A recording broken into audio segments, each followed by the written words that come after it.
السلام علیکم، آداب عرض ہے جی۔ تو میرے پیارے پیارے لسنرز، کہیے کیا حال احوال ہیں، کیسے ہیں آپ سب؟ دعا ہے، امید ہے آپ سب خیریت سے ہوں گے، اور الحمدللہ میں بھی بالکل خیریت سے ہوں، اور آپ کے لیے لے کر آئی ہوں ناول کی نیکسٹ ایپیسوڈ۔ ناول کا نام ہے خسارہ، مصنفہ ہیں عابدہ سبین، قسط نمبر 8۔ کبھی موم بن کر پگھل گیا، کبھی گرتے گرتے سنبھل گیا، وہ بن کے لمحہ گریز کا میرے پاس سے یوں نکل گیا۔ اسے روکتا بھی تو کس طرح کہ وہ شخص اتنا عجیب تھا، کبھی تڑپ اٹھا میری آہ سے، کبھی اشک سے نہ پگھل سکا۔ سرِ راہ ملا وہ اگر کبھی، تو نظر چرا کے گزر گیا۔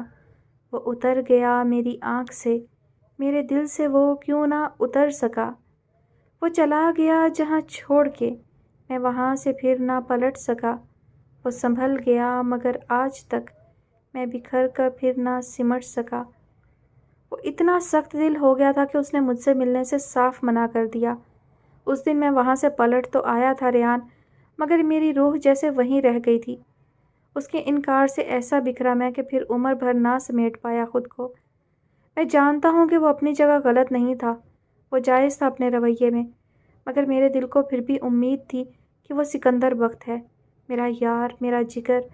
اسے ایک بار تو مجھ سے پوچھنا چاہیے تھا کہ میں نے ایسا کیوں کیا، اور جب میں اس کی خاموشی سے تھک گیا تو خود گیا اسے ہر بات، ہر سچ بتانے، مگر اس نے تو میرا نام سن کر ہی ملنے سے منع کر دیا۔ بس حیدر سلطان تو اسی دن ڈھہ گیا۔ اس کے بعد تو بے جان سا ایک وجود تھا جسے میں گھسیٹتا رہا۔ میں نے جو کیا اس کی خاطر کیا، یہ سوچ کر کیا کہ جہاں میری جگہ سکندر بخت ہوتا تو وہ بھی یہی کرتا، مگر افسوس میرا یار مجھے غلط سمجھا۔ مجھے اس سے گلہ نہیں، حالات ہی ایسے تھے۔ اسے لگا ہوگا کہ میں نے مدحت اورنگزیب کی محبت پانے کے لیے اسے دھوکہ دیا، مگر وہ جانتا نہیں تھا شاید ایسی ہزاروں محبتیں میں سکندر بخت پر قربان کر سکتا ہوں۔ ریان وہ قصوروار نہیں ہے، وہ تو بے خبر ہے، انجان ہے۔ اسے تو خبر ہی نہیں کہ اس کے اپنوں نے ہی یہ نقب لگائی ہے۔ جس خاندان پر اسے مان تھا، اسی خاندان کے فرد نے جانے کب سے اپنے اندر پلتی نفرت کی تسکین کے لیے یہ گھٹیا کھیل کھیلا، اور افسوس اس ایک شخص کی ہر بات پر سب نے اندھے بن کر یقین کیا۔